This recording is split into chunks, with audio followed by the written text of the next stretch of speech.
அண்மை செய்தி கரூர் துயர சம்பவத்துக்கு பிறகு வீட்டை விட்டு வெளியே வந்தார் தவிக தலைவர் விஜய். அண்மை செய்தியாக பார்த்து வருகிறோம். அடுத்த கட்ட நகர்வுகள் என்னவாக இருக்கும் என்பது குறித்து தொடர்ந்து நாம் பார்த்து வருகிறோம். கரூர் துயர சம்பவம் நடந்து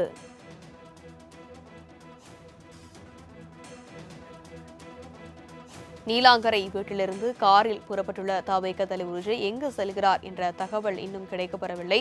இது பற்றிய மேலும் விவரங்களை எமது செய்தியாளர் ராஜேஷ் விவரிக்க கேட்கலாம். வணக்கம் ராஜேஷ். தவிக தலைவர் விஜய் எங்கு செல்வார் என்ற தகவல் கிடைத்திருக்கிறதா? அது எப்போது அந்த தகவல் வெளியாகும்? லட்சுமி வணக்கம்.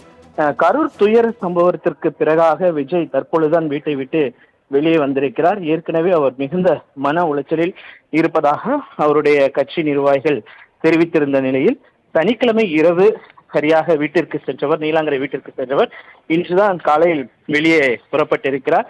இதற்கு முன்பாக தமிழக வெற்றி கழகம் சார்பாக இந்த விவகாரம் தொடர்பாக உரிய விசாரணை நடத்த வேண்டும், சிசிடிவி பதிவுகளை எல்லாம் ஆய்வு செய்ய வேண்டும் என்றெல்லாம் கோரி நீதிபதியிடம் அவர்கள் மனு கொடுத்திருந்தார்கள். நேரடியாக சென்று சி டி நிர்மல்குமார் சார்பாக மனு கொடுத்திருந்தார்கள். அதே நேரத்தில் தனிநபர் விசாரணை ஆணையம் அமைக்கப்பட்டிருக்கிறது. அவர்கள் விஜயை விசாரிக்க வேண்டும் என்று ஏற்கனவே அறிவுறுத்தப்பட்டிருக்கிறது. இந்த நிலையில்தான் அவர் வீட்டை விட்டு புறப்பட்டிருக்கிறார். சரியாக தற்பொழுது அவருடைய வாகனம் என்பது அடையாறை நோக்கி சென்று கொண்டிருப்பதாக தகவல் வெளியாகி இருக்கிறது.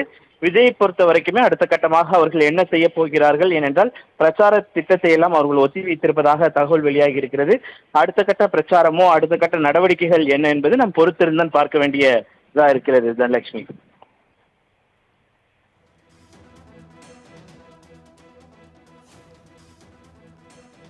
விவரங்களுக்கு நன்றி ராஜேஷ்.